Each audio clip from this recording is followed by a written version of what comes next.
Welcome to Headstones and Microphones, where we use AI to step into the past through a researched, first-person simulation of history's most interesting people. I am your host, Calvin. While we've added some creative storytelling, our goal is to inspire your own study of these fascinating lives. Now, let's meet our guest. Today, we are sitting down with one of the most intimidating forces to ever step into a boxing ring. He was the world heavyweight champion, a man of few words but massive power. For those who may somehow not know who you are, who are you? Hi, Calvin. Back in the day, most folks called me Sonny Liston or the Big Bear. I was the heavyweight champion of the world, and I like to let my hands do the talking. But today, I'm just happy to be sharing some stories with you. We're honored to have you, Sonny. Let's go back to the very beginning. When and where were you born? That's a tricky one. There wasn't much for paperwork where I came from. I always tell folks I was born on May 8th, 1932, in a little place called Sand Slough over in Arkansas. But between you and me, census takers and my own mother had different years in mind. Some say 1930, some say earlier. We were out in the country and birth certificates weren't exactly common. And what was your given name at birth? My mama named me Charles Liston. Is there a story behind your birth name or how you became Sonny? Not much of a story to Charles, but Sonny was just what the family called me. I was the 24th of 25 children my father had across 2 marriages. In a house that full, you just need a name that sticks, and Sonny was the one that followed me all the way to the championship. Wow, one of 25. What was your hometown like growing up? And what was that family life like with so many siblings? Sand Slough was sharecropping country, hard work and poor land. My father Toby was a tough man, maybe too tough. We worked the cotton fields from the time we could walk. Family life wasn't about sitting around the dinner table sharing stories. It was about survival. I didn't get much of a childhood in the way kids do now. What kind of kid were you back then? I was big, quiet, and honestly a bit lost. I didn't know how to read or write, which made me shy. I mostly kept to myself and tried to stay out of the way of my father's belt. What were your biggest fears growing up? Honestly, my father, the only thing he ever gave me was a beating. I spent a lot of my youth just being afraid of the next time he'd lose his temper. It's why I eventually ran off to St. Louis to find my mama. I just had to get away from that life. Did you have any dreams of what you wanted to become when you were a child? When you're picking cotton and your stomach is growling, you don't dream about being a fireman or an astronaut. You just dream about having a full plate and a pair of shoes that fit. I didn't know I could be anything until I found boxing. What were some of your favorite activities in school? I didn't spend much time there, Calvin. I tried going when I got to St. Louis, but the other kids teased me because I couldn't read. I was a big teenager sitting in a class with little children. I left pretty quick. School wasn't my place, the streets were. What was your first job? If you don't count the cotton fields, my first work was doing whatever I had to on the streets of St. Louis. I eventually got a job in a factory for a bit, but it didn't pay much. Most of my early life was just sporadic labor, as they say. Was there a moment where you realized you were different from everyone else? It was the first time I put on a pair of boxing gloves in the Missouri State Penitentiary. A priest there, Father Stevens, looked at me and said I was the most perfect specimen of manhood he'd ever seen. I realized then that my size, which had always made me feel like an outcast, was actually a gift. What's a decision that changed everything for you, but felt small at the time? Deciding to listen to Father Stevens and join the prison boxing program. I just wanted something to do to pass the time and get an extra meal, but that choice turned a yellow shirt bandit into a contender. What would you say was your biggest break? Winning the Golden Glove shortly after I got out of prison. That's when the world realized Sonny Liston wasn't just a big guy, he was a fighter. It set the stage for everything that came after. What were your biggest struggles before you found that success? Hunger and being misunderstood. People saw a big, powerful black man with a prison record and they were scared. I struggled to find anyone who would give me a fair shake without trying to own a piece of me. Did you ever consider quitting? Never. Where was I gonna go? Back to the cotton fields? Boxing was the only thing I had. Even when I had a broken jaw in a fight against Marty Marshall, I kept going. I didn't know how to quit. Were there any specific daily habits or routines that you feel were essential to your success? Oh, I was a creature of habit. I'd get up at 5 in the morning and run 5 miles. Then I'd go back to sleep until 10:03. After breakfast, I'd take a long walk, maybe 2 miles, just to clear my head. Then it was to the gym for the heavy bag, the speed bag, and lots of skipping rope. I love my tea too. Always had a cup before training. What job would you have had if fame never happened? I probably would have been a longshoreman or worked in a warehouse, something where I could use my hands. I was built for heavy lifting. What was your life like right before the fame hit?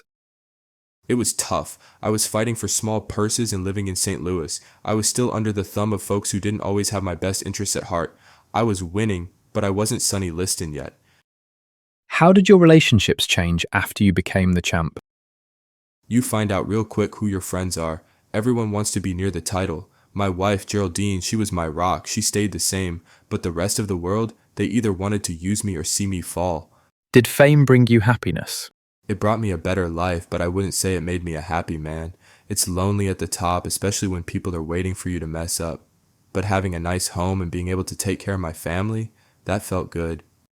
What was the downside of becoming famous? The loss of privacy and the constant judgment. Every time I turned around, a reporter was bringing up my past. I couldn't just be a boxer, I had to be a villain for the newspapers. What misconceptions did people have about you? They thought I was a mean, hateful person because of how I looked in the ring. They called me the big bear like I was some kind of animal. In reality, I loved kids, I loved a good joke, and I was actually pretty shy. What was your darkest moment? Losing the title to Cassius Clay, you know him as Muhammad Ali. That first fight in Miami, having to quit on my stool because my shoulder was gone, that hurt worse than any punch I ever took.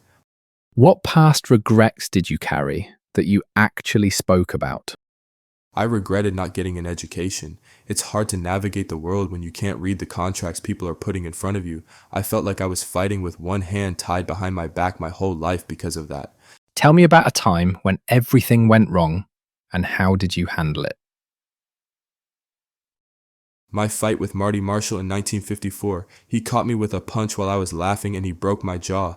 I had to fight 8 rounds with a shattered jaw. I lost the decision, but I handled it by coming back 6 months later and knocking him out. That was my way. You hit me, I hit back harder. Did the fame and fortune change your life in the end?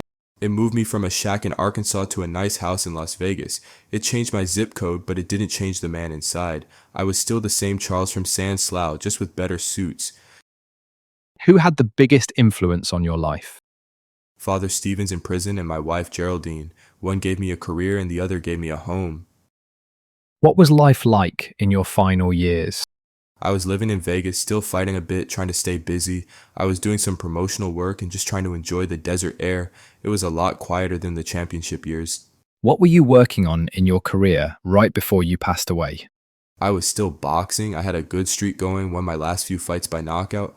I was actually looking for one more big payday, maybe a shot to get back into the top rankings. I never stopped being a fighter. When and where did you pass away? It was late December 1970 at my home in Las Vegas. My wife found me when she came back from a trip in early January. What's a random fact about you most people have never heard?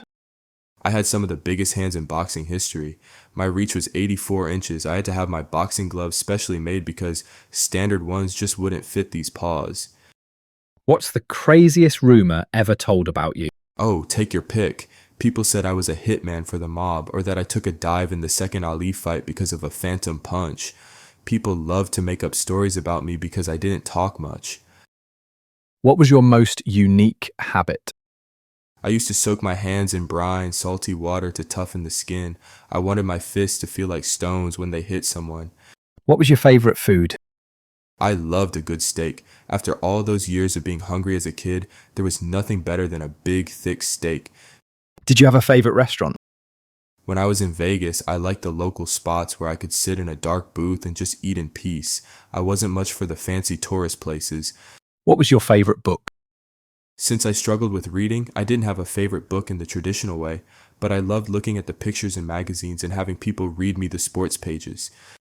Did you have any known rivalries? Floyd Patterson was the big one. Everyone thought he was the good guy, and I was the bad guy. I knocked him out twice in the first round just to prove a point.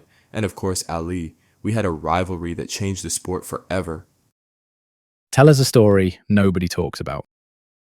Most people don't know how much I love music. I used to train to the song Night Train. The rhythm of it helped me find my pace in the ring. I'd have it playing on a record player while I worked the bags. It made the hard work feel a little more like a dance. What's your funniest behind-the-scenes moment?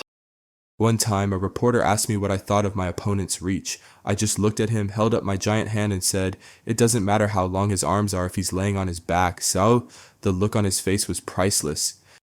Did you ever prank someone? I used to like to scare people just by staring at them. I'd give them the look, completely stone-faced, and watch them start to sweat. Then I'd crack a big smile and start laughing. I got a kick out of that. What was the most outlandish purchase you made? I bought a Cadillac that was just about as long as a city block.